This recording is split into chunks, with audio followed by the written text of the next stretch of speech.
웰빙 시대의 또 하나의 트렌드 걷기.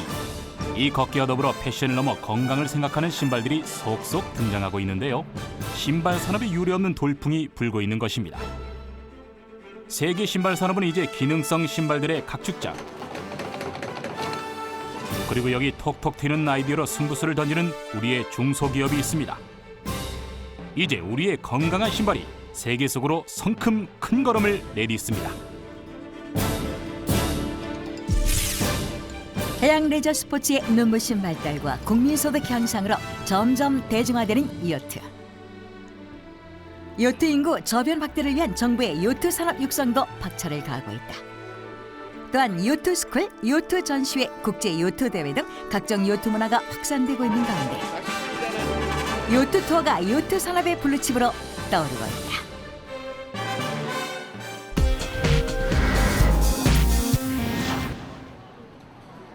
바쁜 일상 속 우리는 걷고 또 걷습니다.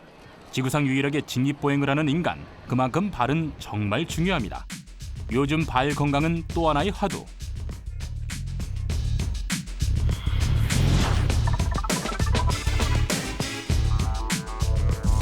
우리의 발은 대체 얼마나 많은 일을 할까요? 우리 몸을 고스란히 지탱하는 발에 대해 알아보았습니다. 사람의 발은 총 26개의 뼈로 이루어져 있고요. 그 다음에 관절은 약 한 35개, 그리고 한 100여 개의 인대로 이루어진 매우 복잡한 구조물입니다. 성인이 걸을 때 발에 받는 하중은 자기 체중의 약 한 1.5배로 보시면 되고요. 달리기를 할 때는 한 3.5배에서 4배 정도 하중을 받는다고 보시면 됩니다. 따라서 보행을 하루에 한 8,000에서 5,000보에서 8,000보를 한다고 가정을 하면은 평균적으로 대략 한 1,000톤 정도의 하중이 매일매일 실린다고 보시면 되겠습니다. 하루에 1,000톤의 무게를 견디는 발. 발을 보호하는 데 가장 중요한 역할을 하는 것은 바로 신발입니다. 발이 편해야 하루가 편하죠. 그래서 사람들은 좀 더 편하고 좀 더 멋진 신발을 찾습니다. 내 맘에 쏙 드는 신발 찾기 그리 만만한 일은 아니죠. 구두 한 켤레로 몇 년씩 살았던 옛날과는 많이 다릅니다. 켤레에서 켤레 세네 켤레 정도. 6, 7켤레 정도 되는 것 같아요. 한 20켤레 정도. 나만의 개성을 추구하는 패션의 시대, 생활 속에서 여유와 건강을 추구하는 웰빙 시대. 활동에 따라 신발도 달라집니다. 그러다 보니 신발 종류도 디자인도 가지가지. 나에게 맞는 신발은 어떻게 골라야 할지, 신발을 고르는 기준, 여러분은 어떤 기준으로 신발을 고르나요? 집에 있는 의상을 생각하고 신발을 고르러 가요. 디자인이 좀 괜찮아야 이제 다른 옷이랑도 매치가 되고. 디자인을 먼저 보고 이제 발이 편한 거. 저는 이쁜 거 위주로 골라요. 주로 싸고 이쁜 게 좋아요. 신발, 멋을 빼곤 말할 수 없는 패션 아이콘. 특히 여성들은 아름다움을 완성시키기 위한 아찔한 하이힐의 유혹을 견디기 힘듭니다. 불편하고 힘들어도 멋지게 보인다면 참는 패션 리더들. 이와 반대로 편안해 보이는 이런 플랫 슈즈도 요즘 인기. 신발은 정말 모양을 빼곤 말할 수 없네요. 하지만 멋만 추구하다간 잘못해 발의 건강을 해칠 수도 있답니다. 사실 최근 들어 신발로 인한 발의 질병이 크게 늘고 있다는데요. 가장 대표적인 질환이 하이힐을 오래 장기간 신었을 때 생길 수 있는 무지해반증 질병이 있는데요. 무지해반증은 엄지의 중족지 관절, 엄지의 관절이 외반, 즉 바깥쪽으로 휘면서요. 내측에 있는 뼈가 돌출되면서 그 부위에 염증이 생기고 그래서 통증을 유발하는 질환이 되겠습니다. 또한 뒷굽이 높기 때문에 전체적으로 아킬레스건 자체에 탄력을 잃게 돼서 아킬레스 건염이나 내지는 족저근막염 유발할 수 있겠습니다. 얼마 전 한 조사에 따르면 우리나라 20에서 50대 성인 여성의 55%가량이 이 무지외반증으로 고생하고 있는 것으로 밝혀졌다고 합니다. 발의 변형을 가져오는 이러한 질병의 가장 큰 원인은 바로 발을 압박하는 신발. 하이힐이 부른 질병 무지외반증. 지금 보이는 엑스레이 사진은 무지외반증 치료를 위해 수술한 이후 촬영한 것입니다. 우리가 매일 신는 신발이 건강을 해칠 수 있다는 사실. 그만큼 신발을 고를 땐 까다롭게 골라야 합니다. 그렇다면 신발을 고를 때 어떤 요소들을 고려해야 할까요? 신발을 이제 구입을 하실 때는요. 발에 붓기가 어느 정도 있는 옷 5시 정도가 5 정도가 좋을 것 같고요. 신발 선택하실 때 신발의 소재는 천연가죽 등과 같은 통풍성이나 환기성이 좋은 소재의 신발을 구입하시고, 발가락이 차지하는 신발의 앞쪽은 적절한 공간이 유지될 수 있게끔 너무 넓거나 너무 꽉 끼는 신발은 조심하시는 게 좋을 것 같습니다. 요즘 세계적인 건강 트렌드는 걷기. 생활 속 건강한 걷기 운동을 펼치고 있는 한 단체를 찾았습니다. 걷는 것은 너무나 당연한 일상의 활동. 이런 걷기가 우리 몸에 효과가 좋은 운동이라는 것이 알려지면서 그만큼 걷기에 대한 관심이 높아지고 있는데요. 이런 단체가 생긴 것도 그 일환이라 할 수 있겠죠. 제가 일본에 가보니까 많은 사람들이 걷기 운동을 하고 있어서 이거 1,500만 정도의 인구가 걷는 운동을 하고 있다고 얘기를 들었습니다. 그래서 국내에 돌아와서 우리 국민의 기초체육인 걷기를 활성화시키기 위해서 현재 운영을 하고 있습니다. 걷기 열풍이 불기 시작하면서 걷기 교육, 걷기 전문 트레이너들이 나타나고 있는 것도 요즘의 현상입니다. 일상에서 우리는 늘 걷고 있지만 얼마나 잘 걷느냐에 따라 운동의 효과를 높일 수 있다. 그렇습니다. 걷는 것도 잘 걷는 법이 따로 있다는데요. 올바른 걷기법은 과연 어떤 걸까요? 걷기도 운동, 운동 전 몸풀기는 기본. 걷기의 효과도 높이고 몸을 보호합니다. 걷기를 잘하기 위해서는 턱을 약간 몸 안으로 당기는 느낌이 좋습니다. 그것은 상체를 바르게 서게 해주고 호흡을 편안하게 도와줍니다. 배는 힘을 주어서 느낌이 척추에 닿는 느낌이 되도록 그런 느낌을 받고 걸으시는 게 중요합니다. 배에 힘을 줬을 때 결코 허리가 구부러지거나 그래서 곱새걸음을 예방을 할 수가 있습니다. 11자로 걷되 발의 각도가 5에서 10도 이상 바깥으로 벌어지면 안 됩니다. 발 뒤꿈치가 먼저 착지가 되고 그 다음에 발바닥, 발 앞꿈치 그 순서대로 걷는 게 바른 보행법이 되겠습니다. 하루 30분 이상 바르게 걷기만 해도 다이어트에 효과적이라는데요.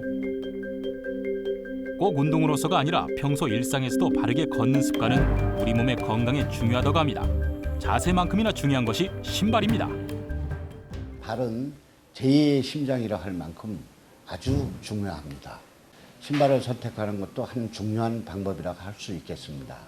신발은 보통 편한 신발이나 운동화 또는 기능성 워킹화를 선택해서 신는 것도 하나의 방법이라고 할 수 있겠습니다. 포기할 수 없는 패션, 그리고 더욱 포기할 수 없는 건강. 이것이 사람들이 신발 앞에서 빠지는 고민입니다. 그리고 요즘 신발에 불고 있는 트렌드는 단연 건강.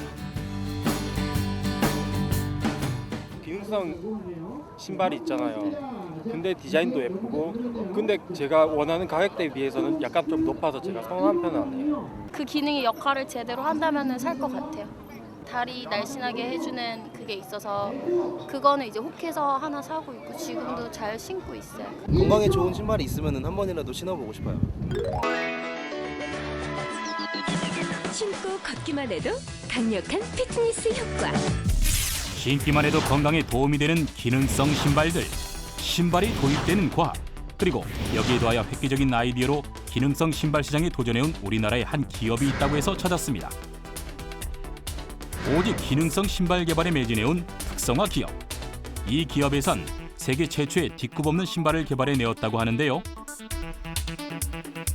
이 기업의 대표 박영설 씨가 처음 기능성 신발 시장에 뛰어든 것은 1990년. 그 뒤 세계 54개국에서 특허를 취득하면서 신발업계에 파란을 몰고 옵니다. 서울 강남에 위치한 본사. 비록 겉으로는 작은 사무실이지만 이곳은 반짝이는 아이디어와 열정이 고스란히 담겨있는 곳입니다. 수많은 특허 취득증이 사무실 한쪽을 가득 메우고 있는데요. 세계 여러 나라에서 취득한 특허 기술의 핵심은 바로 이렇게 신발에 뒷굽이 없는 것. 이 신발은 이제 기존의 신발들이 어떤 기능보다는 디자인에 많이 치중을 했다면 이 신발이야말로 정말 그 기능성에 많은 치중을 둔 신발이 아닐까 싶습니다. 그래서 어떤 인체에 미치는 영향도 크고, 그다음에 근 밸런스라든지 몸의 균형 밸런스를 상당히 잡아줄 수 있으면서도 걸으면서 어떤 그 등산할 수 있는 등산 운동의 효과를 볼 수 있는 그런 신발이라고 볼 수 있죠. 박영설 씨가 처음 이 신발을 고안하게 된 것은 우연한 기회였습니다. 어느 날 엘리베이터가 멈춰 자연스레 계단을 찾게 된 그. 평소 편안히 엘리베이터만 이용하다 계단을 오르니 이게 바로 운동이라는 생각이 들었는데 가만 살펴보니 계단에 닿는 신발의 면은 거의 대부분이 앞부분. 그렇다면 앞부분만 디디는 신발을 만들면 평소 계단을 오르는 것과 같은 효과를 보겠구나. 이것이 바로 처음의 생각이었습니다. 신발을 계단식으로 만들면 어떨까 해서 맨 처음에 이제 그 뒷굽, 지금 신발이 휜 게 아니라 그때는 사각으로 이렇게 그 계단처럼 그렇게 해서 밑창에 붙였대 있어. 그게 이제 최초의 그 뒷굽 신발입니다. 뒷급이 없는 신발의 탄생, 그건 아무도 생각지 못한 상식을 뛰어넘는 역발상이었습니다.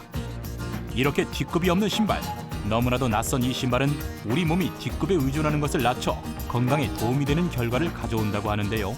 대체 굽 없는 신발엔 어떤 기능과 효과가 있는 걸까요? 우리가 사실 근데 구두 같은 걸 신으면 뒤꿈치 한쪽이 많이 닳죠. 끌리기도 하고 높은 굽을 오래 신다 보면 아킬레스건이 짧아져 있습니다. 거기에 길들여 있다가 갑자기 운동하시고 뛰게 되면 아킬레스건 파열릴 수가 있겠죠. 그래서 우리가 굽 없는 신발을 신었을 경우는 평상시에 우리가 걸어 다니면서 아킬레스건을 신전, 늘려주는 거죠. 그러면 아킬레스건만 늘려주는 것이 아니라 아킬레스건을 늘려주면서 비복근, 장단이라든지 비복근, 그다음에 햄스트링이라든지 허리에 요부 직근 같은 것들을 늘려주면서 자세를 바르게 만들어준다는 게 이 신발의 포인트가 될 수가 있습니다. 뒷급이 없어 오히려 몸에 적당한 긴장감을 주기 때문에 몸의 근력이 강화되는 것이 이 신발의 특징. 인체가 세 가지 아치가 있습니다. 발 아치가 있고 허리 아치가 있고 목 아치가 있는데 이 발 아치가 해주는 역할은 보행 시에 혈액을 올려주는 역할을 해요. 아주 굉장히 중요하죠. 허리 아치도 중요하고 목 아치도 중요하겠지만, 근데 그 뒷굽 신발은 보행 시에 그 아치 부분을 이렇게 운동을 하게끔 어떤 마사지를 주는 거죠. 충격이랄까 마사지를 주는데, 지금 요새 나오는 이제 잘못된 신발은 마사지를 시켜주는 게 아니라 그 아치를 그냥 감싸주기 때문에 아치가 할 일이 없기 때문에 어떤 제 기능을 더 못 해주는 거죠. 뒷급이 없는 신발. 시장에는 아직까지 이런 신발이 존재하지 않았기 때문에 개발 초기에는 많은 시행착오와 어려움이 따랐습니다. 이거보다 한 5배는 더 있는데 더 꺼내다 드릴까요? 새로운 아이디어를 보호하기 위해 특허를 취득한 나라만도 무려 54개국. 세계가 인정한 창의적인 기술력이 이 기업의 자산입니다. 발명자의 어떤 그 철학이에요. 그러니까 이거 뭐를 하나 개발을 했을 때 이것이 완성될 때까지 집요하게 이렇게 진행하는 거, 이게 제일 중요하죠. 일본을 비롯해 유럽과 미국으로 수출을 하자 국내에서도 호평이 쏟아졌습니다. 이 독특한 신발은 공정업계에선 일종의 파란, 유망한 중소기업으로 주목을 받으며 벤처기업 선정, 수출 유망 중소기업 지정 등 성공 신화를 써내려갔습니다.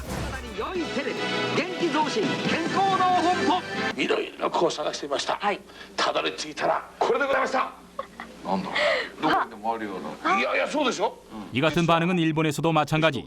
특히 신발의 효과에 많은 언론이 주목했습니다. 그냥 한 길만 가는 사람이죠. 한 길. 딴 데 안 돌아보고 한 길만. 잘 되나 안 되나 그냥 한 길. 신발 하나 가지고 계속. 잘 될 때도 있었어요. 그때도 신발이에요. 오로지 신발. 요 신발에서 또 딴 신발, 또 딴 신발. 지금 몇 단계가 건너왔는지 몰라요. 신발이. 그러니까 참 이 한 아이템을 가지고 한 길만 저리 고집스럽게 걸어온다는 게 참 대단하죠. 하지만 그에게 어려움이 닥쳐왔습니다. 해외에서도 인정받고 있던 2003년 당시 국내 판매를 위해 홈쇼핑 진출을 감행하였는데 이때 판매를 대행했던 것이 부도가 나면서 함께 위기에 부딪히게 된 것이었습니다.